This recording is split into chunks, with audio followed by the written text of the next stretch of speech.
Can one man with a camera really take on billionaires, the media and parliament? Gary Stevenson says yes, and he's not just ranting, he's strategizing. But is his revolution really democratic or just dangerously viral? This is Destination Recap. Let's get into it. Don't join a political party, join YouTube. Gary claims that trying to change things through political parties is pointless.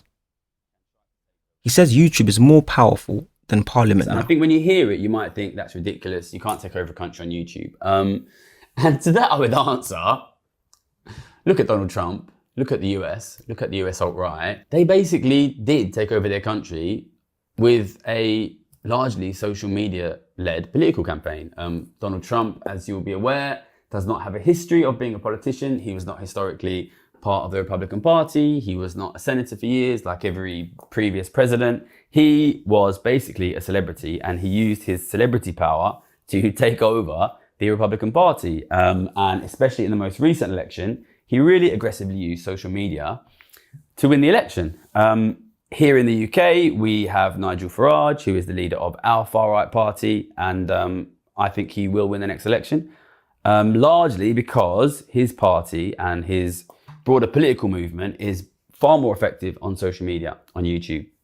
So as absurd as it sounds, I think if you step back and look at it, it is obvious, and really it has been obvious for years, that traditional media is losing power, especially in the realm of politics. Social media is gaining power, and over time, social media is going to become more and more powerful and more important in the realm of traditional politics. Education is a scam for the poor.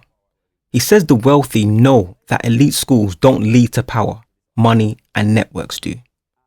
The working class, meanwhile, are tricked into thinking qualifications are the key. Online political space. And I've been calling the model that the US alt-right used, I've been calling it the WWF model, which is WWF, WWE is the massive US wrestling corporation. I was a big fan, like most people in my country were when we were teenagers. When you start watching WWF, or when I was a kid, you walk in and there's 30, 40, 50 wrestlers, and they all have their different faces and personalities, larger than life personalities. These guys are a group, they hate those guys, they're allied with these guys. And it creates like a very social space, basically. You pick your favorites, you pick the guys you like, they talk to each other, you and your friends know them.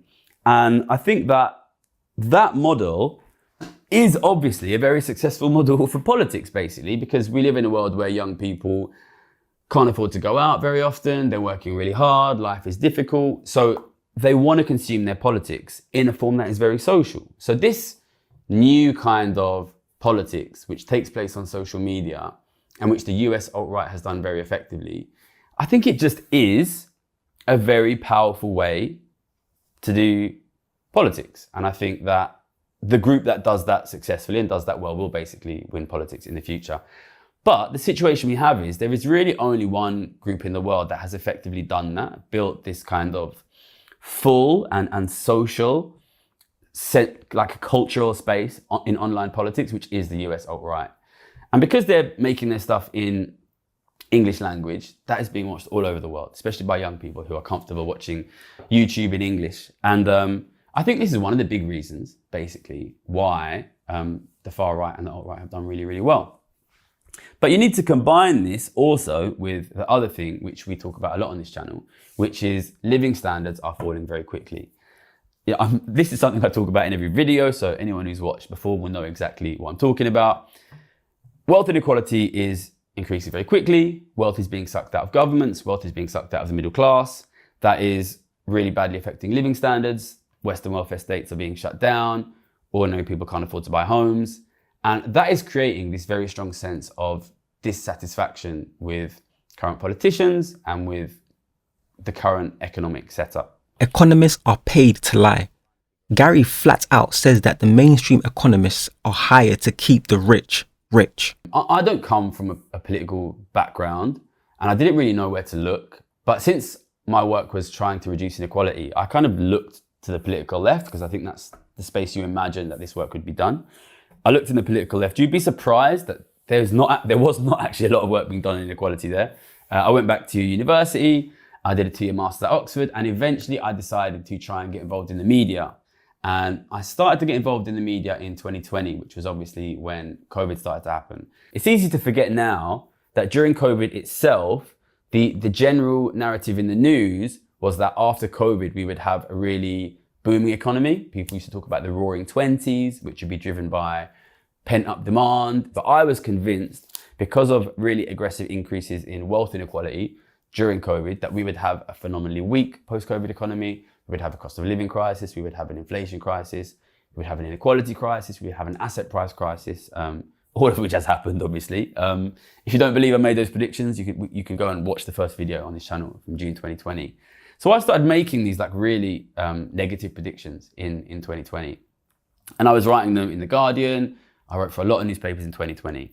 And a lot of my friends who are aware of what I was doing, especially my friends from poor backgrounds, spoke to me about these articles, and they were like, oh my God, like, do you really think that's going to happen? Like what should we do? And loads and loads of my friends from poor backgrounds were having these conversations with me. And what it made me realize was we were about to move into a period of really aggressive economic worsening. And this is on the back of, I think, 12 years already of economic worsening for living standards for ordinary people.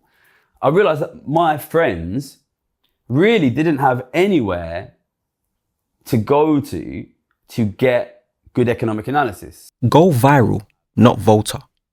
He reveals his core plan: grow the YouTube channel faster than the political elites can react, build a mass audience, and use that to influence elections from the outside. Is enormous. People want it in video form. They want it on social media. That is the way media is going. Nobody is delivering this. Nobody's delivering this. The gap is enormous. All right, so say you want to fill that gap. I think I'll split this bit into 2 parts, which is basically what I did, and then I'll try to relate that to like what you can do if you want to do it, because I think with social media and YouTube, the first thing to say is I don't consider myself a social media or YouTube expert. I consider myself to be like a really good economic expert, and I think I'm really good at economics. You know, I've got a lot of evidence to justify that, and I had to develop a style of communication. But for me, from the beginning, the big picture pitch was really clear, and it's basically what I just said to you, right? Which is good quality economic analysis, which is clearly explained, easy to understand, accessible and welcoming to ordinary people. That was always my pitch, and I always wanted to focus it on this particular thing, which I understand, which I think is missing from the analysis, has been for a long time, still is to a degree, even though we are filling it, which is that wealth inequality and the aggressive growth in wealth inequality is really aggressively driving living standards. Everyone has an angle, except me. Gary admits people are suspicious of him because they assume everyone with a message is secretly chasing money or power. For us, like at the time, obviously, it was the first video on the channel. We didn't have any followers. I can continue pointing back continuously to that June 2020 video and say, look, we knew it in advance and nobody else knew it. So this obviously was my strategy to building a social media channel, which was to basically take the thing I'm an expert on and my pre-existing expertise, which was the economy, from like a trading perspective, pointing out what's wrong, and just explain that thing again and again, like really clearly and really like understandably and accessibly on YouTube. And if you go and like look through the early videos, like you'll see there's a lot of like me fucking around in my friend's back garden and us walking around the canals.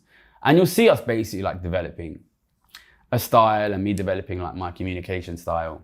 For about 1.5 years, we sort of around trying to figure out how to do videos. The channel started in June 2020. Jan 2022, I was away for a couple of months in Colombia, and then I came back and I decided to get really serious about it. That's when we started doing weekly videos. I really increased the amount of energy I put into the videos. We started to make, I think, really good videos beginning of 2022.